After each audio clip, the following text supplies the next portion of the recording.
तो पहला प्रश्न है कि निम्नलिखित में से कौन सा आंदोलन महात्मा गांधी ने नहीं चलाया। Hello my dear student, hashtag Abhishek education में आपका स्वागत है। 11 मार्च को यदि आप कक्षा 10वीं का छात्र हैं, सामाजिक विज्ञान का पेपर देने जा रहे हैं, तो यह वीडियो आपके लिए मोस्ट इम्पॉर्टेंट है। 825 IY का कोड जो कि वायरल पेपर है 2025 का। कक्षा 10वीं के छात्र हैं तो वीडियो अंत तक देखिए। आपका पूर्णांक 70 रहता है, जो कि इस पेपर में आपको 70 में आप लगभग 65 तो हम दिला ही देंगे। सबसे पहले आपको अनुक्रमांक और अपना रोल नंबर डालना है और नाम डालना है, जो कि 3 घंटे 15 मिनट आपके पास समय दिया रहता है और 15 मिनट जो कि आपको पेपर पढ़ने के लिए दिया जाता है। तो लगभग आपको 2.5 घंटा समय मिलता है लिखने के लिए। आप निर्देश पढ़िए इस पेपर कोड का क्या दिया है। तो निर्देश पढ़िए कि प्रारंभ के 15 मिनट परीक्षार्थियों को प्रश्न पत्र पढ़ने के लिए निर्धारित हैं, यानी कि इस प्रश्न पत्र को 15 मिनट आप पढ़िए। सभी प्रश्न अनिवार्य है करना। यह प्रश्न पत्र के 2 खंड हैं, तो आपको तीसरा देखिए क्या कह रहा है। यह प्रश्न पत्र के 2 खंड हैं और अ ब में विभाजित हैं। तो देखिए 2 खंड हैं अ और ब। खंड अ में 20 बहुविकल्पी प्रश्न हैं, इनका उत्तर OMR शीट पर दिया जाना है। तो आप 20 नंबर 20 बहुविकल्पी प्रश्न जो कि OMR पर देंगे। OMR शीट पर उत्तर अंकित किए जाने के पश्चात उसे काटे नहीं और इरेज एवं व्हाइटनर आदि का प्रयोग न करें। तो फिलहाल सावधानी बरतनी होगी कि आपको गोला करने के बाद उसे काट कर दूसरा गोला पर नहीं लगाना है या व्हाइटनर का प्रयोग नहीं करना है। खंड ब 50 अंकों का है। इसमें 2 प्रकार के प्रश्न हैं, वर्णात्मक तथा वर्णात्मक 2। मानचित्र संबंधित 2 प्रश्न। प्रश्न संख्या 29 का क 29 का ख है। तो इसमें क्या दिया है, मानचित्र से संबंधित प्रश्न दिए गए हैं। वर्णात्मक 2 वर्णात्मक प्रश्न दिए गए हैं। एक में मानचित्र संबंधित 2 प्रश्न हैं, एक में वर्णात्मक प्रश्न आपके 50 नंबर के, जो कि फिलहाल 2 वर्णात्मक प्रश्न हैं। तो इसमें 5 क्वेश्चन होंगे, इसमें 2। प्रत्येक प्रश्न के लिए निर्धारित अंक उनके सम्मुख अंकित है। तो उनके सामने जो भी 1 2 4 6 इतना नंबर का प्रश्न आता है तो उनके सामने दिया रहा होगा नंबर। दिए गए मानचित्र को प्रश्न पत्र पढ़कर उन पर अंकित कीजिए तथा मानचित्र को उत्तर पुस्तिका में मजबूती के साथ अवश्य संलग्न कीजिए। कि मतलब आपको दृष्टिबाधित परीक्षार्थियों के लिए मानचित्र कार्य के स्थान पर अलग से प्रश्न लिखने के लिए दिए गए हैं। तो आपको मानचित्र दर्शाने के लिए एक मानचित्र दिया जाएगा, तो उसमें आप क्या करेंगे, दर्शाएंगे। तो चलिए खंड अ में हम बहुविकल्पी प्रश्न की शुरुआत करते हैं। साथियों देखिए, निर्देश नीचे दिए गए प्रश्नों के उत्तर 4 विकल्प दिए गए हैं। सही विकल्प चुनकर OMR उत्तर पत्र पर चिन्हित कीजिए। तो फिलहाल निर्देश जरूर पढ़िए पेपर में, क्योंकि आपको कितने क्वेश्चन करने होते हैं, क्या करना होता है, क्या नहीं करना होता है। तो पहला प्रश्न है कि निम्नलिखित में से कौन सा आंदोलन महात्मा गांधी ने नहीं चलाया। तो 1 नंबर का प्रश्न है, तो कौन सा आंदोलन महात्मा गांधी ने नहीं चलाया। तो जो कि आपके पास 4 ऑप्शन है, अशोक आंदोलन, सविनय अवज्ञा आंदोलन, चंपारण आंदोलन, खिलाफत आंदोलन। तो जो कि खिलाफत आंदोलन क्या कहा था, महात्मा गांधी ने नहीं चलाया था खिलाफत आंदोलन। तो यहाँ पर खिलाफत आंदोलन इसका सही उत्तर हो जाएगा। 1 नंबर का प्रश्न आपका फिक्स हो गया। दूसरा नंबर 1789 में फ्रांस में राष्ट्र की प्रथम अभिव्यक्ति का क्या परिणाम हुआ। 1 नंबर का प्रश्न ये भी है। तो 1789 में फ्रांस में राष्ट्रवाद की प्रथम अभिव्यक्ति का क्या परिणाम हुआ। तो जो परिणाम हुआ था तुम्हारा क्या, फ्रांस की क्रांति हुई थी। 1789 में फ्रांस की क्रांति हुई थी। तो वही कर गुलामगिरी के लेखक कौन थे। यहाँ पर प्रश्न है कि गुलामगिरी के लेखक कौन थे। तो आपके पास 4 ऑप्शन है। तो ज्योतिबा फूले जो कि तुम्हारी क्या होगी, गुलामगिरी के लेखक हैं। तो जो कि इसके सामने 1 नंबर आपका दिया रहा है। तो देखिए गुलामगिरी के लेखक कौन थे, ज्योतिबा फूले। तो ये जो कि इम्पोर्टेंट है। तो यही प्रश्न सब आने वाले हैं आपके बोर्ड परीक्षा में। चौथा प्रश्न है कि 1789 की महामंदी का प्रमुख कारण क्या था। तो 1 नंबर का ये भी प्रश्न है। तो 1789 की महामंदी का प्रमुख कारण क्या था। तो इसका सही उत्तर हो जाएगा, आपके पास 4 ऑप्शन दिए हैं। प्रमुख बैंक का धाराशाही होना। प्रमुख बैंक का धाराशाही होना क्या था, 1789 की महामंदी। 5वां प्रश्न है 1944 में अंतर्राष्ट्रीय मुद्रा कोष IMF की स्थापना कहाँ की गई थी। तो ब्रिटेन में की गई थी, संयुक्त राज्य अमेरिका या फ्रांस या भारत। IMF की स्थापना कहाँ की गई थी। तो जो कि संयुक्त राज्य अमेरिका में की गई थी। फिलहाल साथियों जो कि इसका सही उत्तर हो जाएगा संयुक्त राज्य अमेरिका। श्रीलंका में निम्नलिखित में से कौन सा समूह अल्पसंख्यक है। 1 नंबर का प्रश्न आता है। तो अल्पसंख्यक कौन है श्रीलंका में। तो इसका ईसाई धर्म जो होता है, ईसाई, वह अल्पसंख्यक है। तो अल्पसंख्यक का मतलब होता है छोटा, मतलब कम से कम।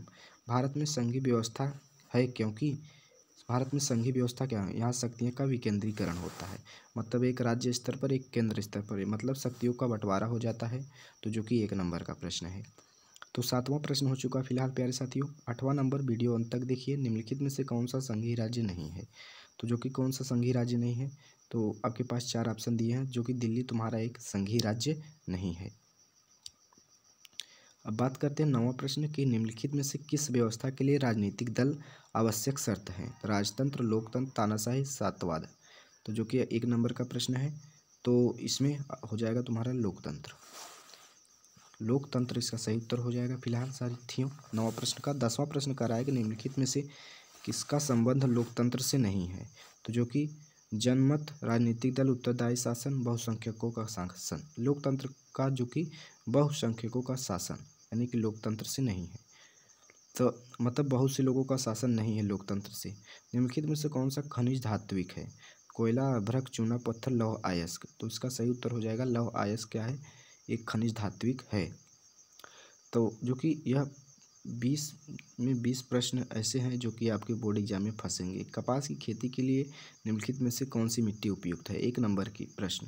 तो कपास की खेती के लिए इम्पोर्टेंट है जो कि काली मिट्टी क्या होती है? उपयुक्त है कपास की खेती के लिए। 13 नंबर प्रश्न फिलहाल आते हैं। निम्नलिखित में से कौन से उद्योग में कच्चे माल के रूप में बॉक्साइट का प्रयोग किया जाता है? तो क्या बॉक्साइट के रूप में कच्चे माल के लिए किसका प्रयोग किया जाता है? तो जो कि एल्युमिनियम को प्रयोग किया जाता है। 1 नंबर का प्रश्न। 14 नंबर प्रश्न क्या कह रहा है कि निम्नलिखित में से किसको सेवा क्षेत्रक भी कहते हैं? तो सेवा क्षेत्रक किसे भी कहते हैं? तो सेवा क्षेत्रक जो कि तुम्हारा किसके अंतर्गत आता है? तृतीयक क्षेत्रक के अंतर्गत आता है सेवा क्षेत्रक। तो सेवा क्षेत्रक 14 नंबर प्रश्न हो चुका फिलहाल साथियों। 15 नंबर प्रश्न, सार्वजनिक क्षेत्रक तथा निजी क्षेत्रक का विभाजन का आधार क्या है? सार्वजनिक क्षेत्रक और निजी क्षेत्रक का विभाजन तो क्या कहलाता है? तुम्हारा उद्यमों का स्वामित्व तुम्हारा कहलाता है क्या? सार्वजनिक क्षेत्रक और निजी क्षेत्रक का विभाजन। तो फिलहाल इसका उत्तर हो जाएगा सी। तो 16 नंबर प्रश्न का है कि एजेंडा 21 का संबंध किससे है? एजेंडा 21 का संबंध किससे है? तो जो कि तुम्हारा हो जाएगा इसका सही उत्तर फिलहाल साथियों कि सतत पोषणी संधारणी विकास से एजेंडा 21 का संबंध है, जो कि 1 नंबर का प्रश्न आपके बोर्ड एग्जाम में देखने को मिलेगा। 17 नंबर प्रश्न, उपभोक्ता सुरक्षा अधिनियम कब बना था? तो उपभोक्ता संरक्षा अधिनियम कब बना था? तो सन 1986 में, यानी कि वर्ष 1986 में उपभोक्ता सुरक्षा अधिनियम बना था। 18 नंबर प्रश्न है फिलहाल साथियों कि बांग्लादेश के ग्रामीण बैंक की शुरुआत कब हुई थी? बांग्लादेश के बैंक की, जो कि ये भी 1 नंबर का प्रश्न है। तो बांग्लादेश के ग्रामीण बैंक की शुरुआत कब हुई थी? सन 1970 में, यानी कि वर्ष 1970 में बांग्लादेश के ग्रामीण बैंक की शुरुआत हुई थी। 19 नंबर प्रश्न फिलहाल साथी है। 1 नंबर का प्रश्न ये भी है। तो जैव संसाधन तुम्हारा क्या है? तो जो कि मत्स्य पालन उद्योग। जैव मतलब जीवित लोगों से संबंधित जो है, मतलब सजीव वस्तुओं से। निम्नलिखित में से किस देश का मानव विकास सूचकांक सर्वोच्च? 1 नंबर का प्रश्न है। तो मानव विकास सूचकांक जो कि तुम्हारा किस किस देश का है? तो श्रीलंका। श्रीलंका इसका सही उत्तर हो जाएगा। तो फिलहाल साथियों 20 बहुविकल्पी प्रश्न हो चुके जो कि बहुत इंपॉर्टेंट प्रश्न थे, जो कि बोर्ड एग्जाम के लिए बहुत इंपॉर्टेंट, जो कि 20 में 20 प्रश्न हो चुके हैं फिलहाल। तो वीडियो पसंद आया हो तो अपने दोस्तों के साथ शेयर करें और लाइक करिए। चलिए हम वर्णनात्मक प्रश्न खंड ब की तरफ, वर्णनात्मक प्रश्न पहले की तरफ चलते हैं। 80 शब्दों में उत्तर क्या लिखने के लिए दिया जाता है, जो कि यह 4 नंबर का प्रश्न आता है। तो चलिए हम 21 नंबर के प्रश्न की शुरुआत करते हैं। भारत की आर्थिक और राजनीतिक स्थिति पर प्रथम विश्व युद्ध के प्रभाव का विश्लेषण कीजिए। तो फिलहाल देखिए साथियों 4 नंबर का प्रश्न आता है। तो यहाँ पर अथवा में दिया गया है, आप दोनों प्रश्न में से एक प्रश्न कर सकते हैं कि प्रौद्योगिकी ने किस प्रकार वैश्वीकरण की प्रक्रिया को बढ़ावा दिया है, किन्हीं 2 कारणों को व्याख्या कीजिए। ये भी 4 नंबर का प्रश्न है। फिलहाल एक में दोनों में से एक करना होता है फिलहाल साथियों। तो आप इसका उत्तर हम एक वीडियो में बता देंगे, पहले आप प्रश्न को देख लीजिए। लोकतंत्र सभी सामाजिक, आर्थिक और राजनीतिक समस्याओं का समाधान करता है, इस कथन का तर्कों सहित पुष्टि कीजिए। तो 4 नंबर का प्रश्न इसमें अथवा भी दिया गया है कि राजनीतिक दलों के 4 महत्वपूर्ण कार्यों का उल्लेख कीजिए। तो राजनीतिक दलों का 4 मुख्य कारणों का उल्लेख करें, ये भी 4 नंबर का प्रश्न होता है। 23 नंबर प्रश्न है कि एक संसाधन के रूप में मिट्टी के महत्व का उल्लेख कीजिए तथा भारत में पाई जाने वाली किन्हीं 2 प्रकार की मिट्टियों का वर्णन कीजिए। तो मिट्टी को लिख सकते हैं प्यारे साथियों भारत में। विदेशी व्यापार से आप क्या समझते हैं? विदेशी व्यापार को अनुकूलन बनाने के लिए कोई 2 सुझाव दीजिए। अथवा में से आपको चाहे जो करना है, तो फिलहाल जो आए आपको 100 पेपर में कर दीजिएगा। तो 4 नंबर का ये भी प्रश्न है फिलहाल साथियों। 24 नंबर प्रश्न कि भारतीय कृषि पर वैश्वीकरण के प्रभाव पर टिप्पणी कीजिए। 4 नंबर का प्रश्न है फिलहाल साथियों, अथवा में दिया है कि तृतीयक क्षेत्रक अन्य क्षेत्रक से कैसे भिन्न है, सोदाहरण व्याख्या कीजिए। मतलब उसका उदाहरण के साथ व्याख्या कीजिए। 2 प्रश्न में से आपको जो भी आए वो कर सकते हैं। अगला प्रश्न है वर्णनात्मक 2 प्रश्न में क्या दिया है फिलहाल साथियों, दिया गया है कि उत्तर लगभग 150 शब्दों में दीजिए। तो चलिए 25 नंबर प्रश्न कहता है 6 नंबरी प्रश्न कि महात्मा गांधी द्वारा चलाए गए 3 सत्याग्रह आंदोलनों के कारण और परिणाम बताइए, जो कि 6 नंबर का। अथवा में क्या पूछा है प्यारे साथी, सविनय अवज्ञा आंदोलन कब चलाया गया और यह क्यों चलाया गया, इसका क्या प्रभाव पड़ा। तो जो कि मोस्ट इम्पॉर्टेंट सभी प्रश्न हैं। देखिए 26 नंबर प्रश्न, भारत में चुनाव कभी कभी जातियों पर ही निर्भर करते हैं, क्यों। इस स्थिति से छुटकारा पाने के लिए कोई 2 उपाय या सुझाव दीजिए।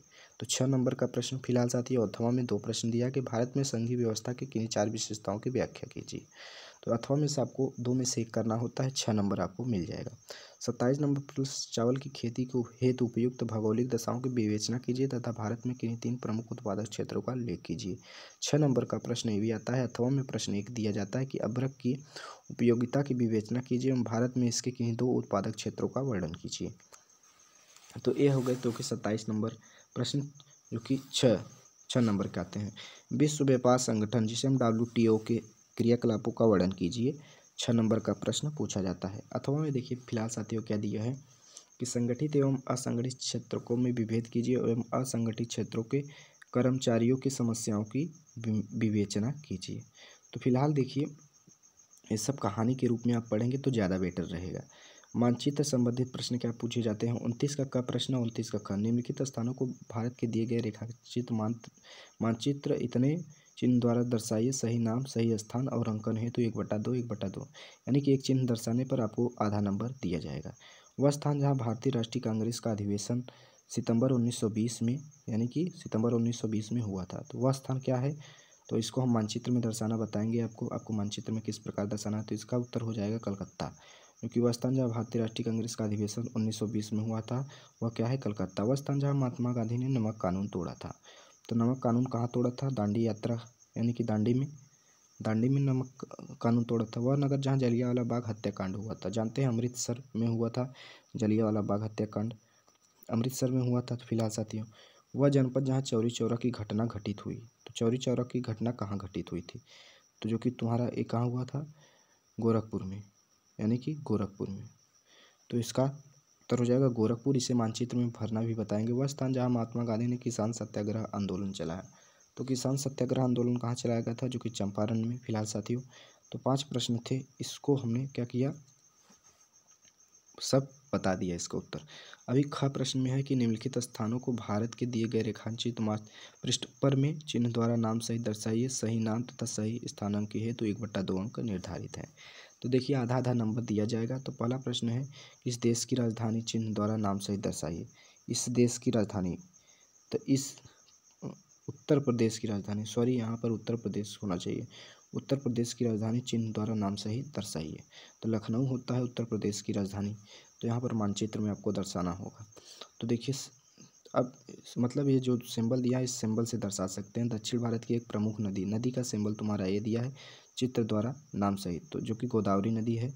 क्या दक्षिण भारत की एक प्रमुख नदी क्या, गोदावरी नदी। भारत के पूर्वी तट पर एक समुद्री पतन बंदरगाह को त्रिभुज के रूप में दर्शाएंगे चिन्ह द्वारा नाम सहित, तो जो कि कहाँ हुआ था, कोच्चि में। भारत के पूर्वी तट का समुद्री पतन कोच्चि है। भारत का कोई एक चाय उत्पादक क्षेत्र चिन्ह तथा नाम सहित, तो क्षेत्र में चिन्ह दिया है तुम्हारा। उत्पादक क्षेत्र क्या है, असम। भारत का कोई चाय उत्पादक जो कि असम ही है। भारत का कोई एक परमाणु ऊर्जा केंद्र चिन्ह द्वारा नाम, तो क्या है, भारत का एक परमाणु ऊर्जा केंद्र क्या है, जो कि तुम्हारा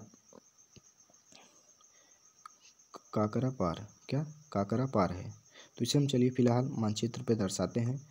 तो मानचित्र पे आपको दर्शाने के लिए देखिए हमने जो भी प्रश्न था वो फिलहाल मोस्ट इम्पॉर्टेंट सभी प्रश्न बताए। ये 2025 में यही प्रश्न छपने वाले हैं।